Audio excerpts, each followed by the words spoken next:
picture this 1969, the world's changing, music is evolving, and Hollywood Yeah. is like the epicenter of it all.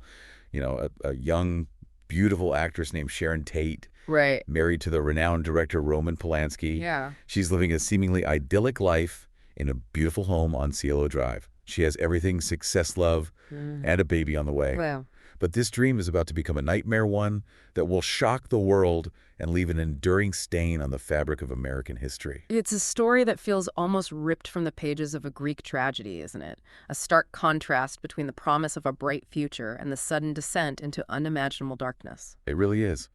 On August 8th, 1969, the darkness descended on Cielo Drive in the form of four individuals. Wow. Tex Watson, Susan Atkins, Patricia Krenwinkel, and Linda Kasabian. Mm. They weren't random criminals. They were members of a group known as The Family, Okay. led by a man named Charles Manson. That night changed everything. The brutality of the murders, the sheer senselessness of it all.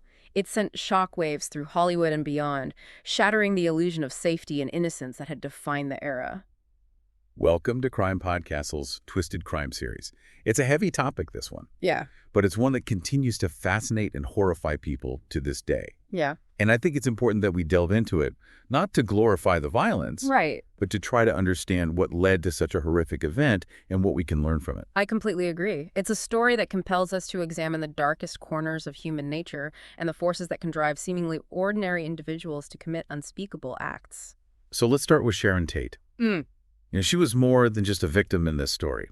She was a vibrant young woman, a rising star with a promising career ahead of her. Absolutely. She was a talented actress, a successful model, a loving wife, and she was about to become a mother. Her life was tragically cut short, and it's important that we remember her for who she was, not just how she died. She starred in a film called Valley of the Dolls. It was a huge hit at the time and gave a glimpse into the Hollywood scene she was a part of. Valley of the Dolls was a cultural phenomenon. It explored the darker side of fame and fortune, the pressures and temptations that came with success in Hollywood. In a way, it foreshadowed the tragedy that was about to unfold, the vulnerability that lay beneath the glittering facade of stardom. It's almost eerie when you think about it like that. It is, and it makes you wonder about the forces at play, the unseen currents that were converging at that moment in time. Let's talk about the other side of this story, the one that casts such a long shadow. Charles Manson and his family. Yeah. Who was this man, and how did he amass such a following? Charles Manson was an enigma. He was a charismatic figure, a master manipulator who preyed on the vulnerabilities of those around him. He wasn't wealthy or powerful in the traditional sense, but he had this uncanny ability to draw people in to make them feel like they were part of something special, something bigger than themselves. He attracted a lot of young people, didn't he? People who were disillusioned with society, searching for meaning and belonging. He did. The late 60s were a time of great social and political upheaval.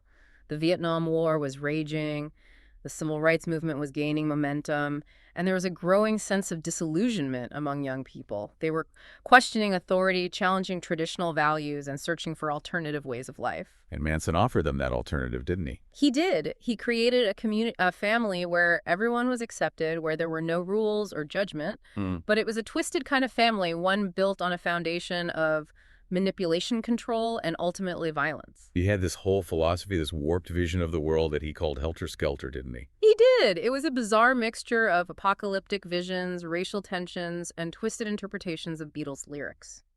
He believed that a race war was inevitable and that he and his followers would emerge as the victors ruling over a new world order. It sounds completely delusional. It was, Yeah. but that's the power of a charismatic leader. They can make even the most absurd ideas seem plausible, even seductive to those who are desperate for something to believe in. So how did Sharon Tate and her friends become entangled in this twisted web? Was it just random chance, or is there something more sinister at play? That's a question that has haunted investigators and the public for decades. There have been many theories put forward, some more plausible than others. Some believe that Manson had a personal grudge against one of the occupants of the Cielo Drive house, while others believe that the house itself was chosen as a symbol or representation of the Hollywood elite that Manson despised. And then there's the chilling possibility that it was all part of Manson's plan to incite chaos and accelerate his vision of helter-skelter. That's right. Manson believed that by committing these horrific acts, he could ignite a race war that would ultimately lead to his rise to power. It's a chilling thought, and one that underscores the danger of unchecked charisma and the destructive power of a warped ideology. It's hard to fathom the level of control Manson exerted over his followers, convincing them to carry out such horrific acts. It really is, and that's what makes this case so fascinating and terrifying at the same time. Hmm. How did he manage to twist their minds, their values, to the point where they were willing to take innocent lives? Well, you have to remember that Manson was incredibly skilled at identifying and exploiting vulnerabilities. He sought out lost souls, people who felt like outcasts, and offered them a sense of belonging, of purpose within his twisted family. He promised them love acceptance and a place where they truly belonged. It's like he was creating a surrogate family for these people who were craving connection and meaning. Exactly. And once he had them in his grasp, he slowly began to indoctrinate them, feeding them his twisted philosophy, his vision of helter-skelter, and using a combination of manipulation and drugs to break down their inhibitions and make them more susceptible to his suggestions. The use of drugs, especially LSD, was a key part of his control, wasn't it? Absolutely. He would often dose his followers without their knowledge, using the drug to induce altered states of consciousness and make them more receptive to his ideas. He understood the power of suggestion, and he used it masterfully to warp their perception of reality. It's almost like he was brainwashing them, creating a kind of alternate reality where his twisted worldview seemed not only plausible, but inevitable. That's a good way to put it. He was creating a cult of personality, a closed system where his word was law and any dissent was met with swift and often brutal punishment. It's hard to imagine how anyone could fall prey to such a manipulative and dangerous individual. It's easy to judge from the outside to think, I would never fall for that. But you have to consider the context. These were young people, many of them from broken homes or difficult backgrounds, who were searching for something to believe in, something to give their lives. Meaning Manson offered them that, albeit in a twisted and ultimately destructive form. And the fact that he surrounded himself with mostly young women, many of whom were incredibly devoted to him, adds another layer of complexity to this whole story. It does. Manson understood the power of female devotion, and he used it to his advantage. He presented himself as a kind of guru, a spiritual leader who held the keys to enlightenment. And for these young women who were often searching for a father figure or a sense of belonging, he became the object of their adoration and loyalty. It's a tragic example of how vulnerability and the desire for connection can be exploited for nefarious purposes. Absolutely. And it's a reminder that cults and manipulative leaders can come in many forms. It's not always about robes and chanting. Sometimes it's about a charismatic individual who knows how to prey on people's deepest needs and desires. So we have this group of individuals under Manson's spell, convinced that they're part of something bigger than themselves, that they're playing a role in some kind of cosmic drama. But how did that translate into the violence that unfolded on those two horrific nights in August 1969? That's where things get really murky. We know that Manson sent his followers to the Cielo Drive house, but the exact nature of his instructions remains a subject of debate. Some believe that he explicitly ordered the murders, while others believe that he gave more vague instructions, leaving the details up to his followers. And there's the possibility that he was trying to orchestrate these murders in a way that would implicate the Black Panther Party and spark the race war he was obsessed with. Right. He wanted to create a scenario that would pit black people against white people, hoping that the resulting chaos would pave the way for his rise to power. It was a twisted and cynical plan, and one that thankfully failed to materialize. But it resulted in the deaths of 7 innocent people, including Sharon Tate, who was 8 months pregnant. It was a senseless and brutal crime, one that left an enduring scar on the American psyche.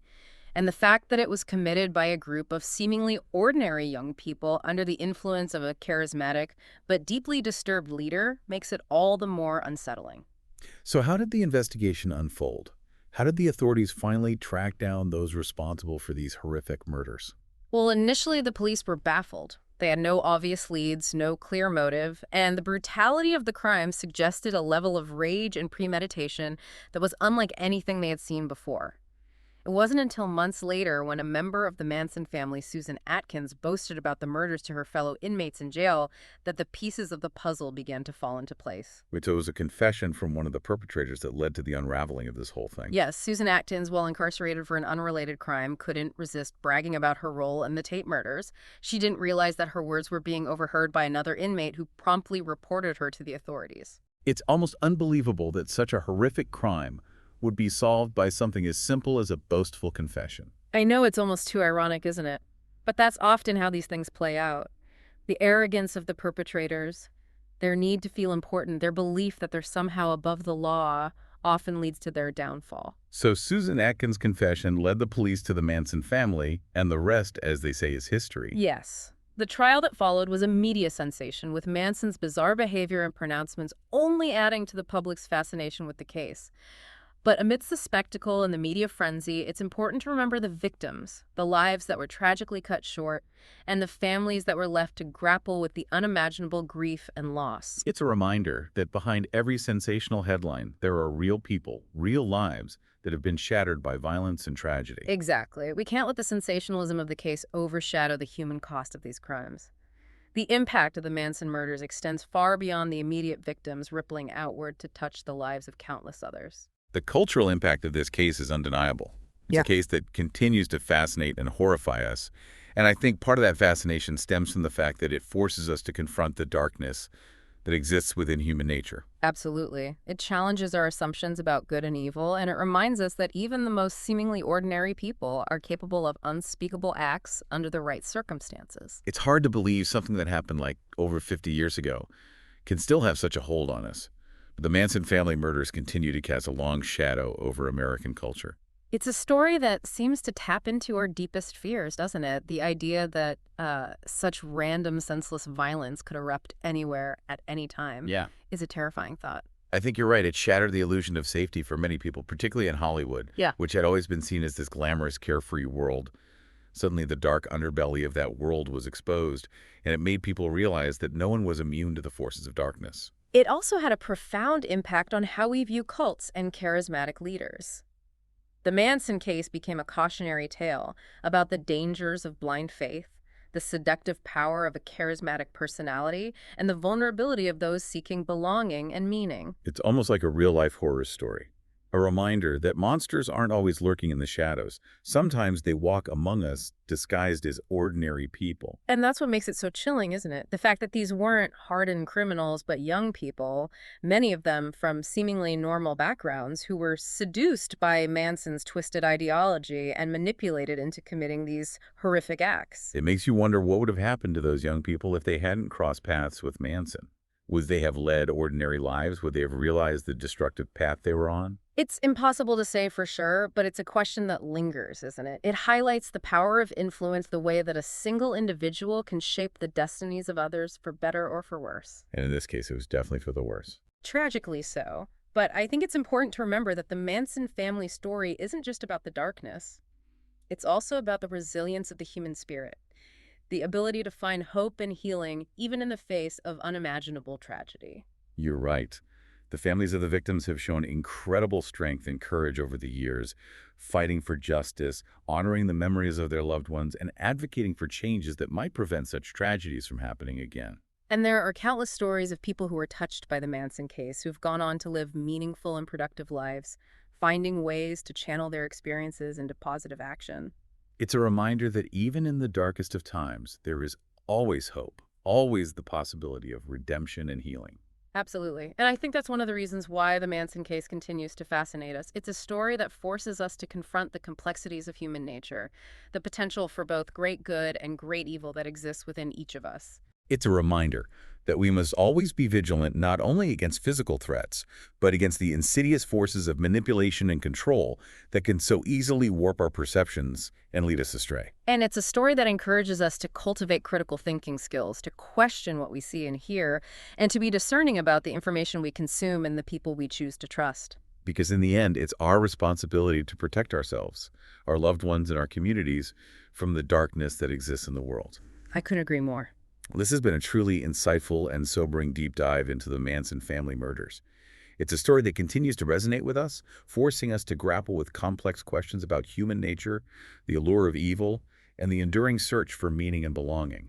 It's a story that reminds us that the past is never truly past, that the echoes of tragedy can reverberate through generations, and that the lessons we learn from these dark chapters can help us navigate the challenges of our own time. Thank you for joining us for this deep dive. Don't forget to follow and subscribe to CrimePod Castle and our YouTube channel for more deep dives into fascinating and thought-provoking true crime stories.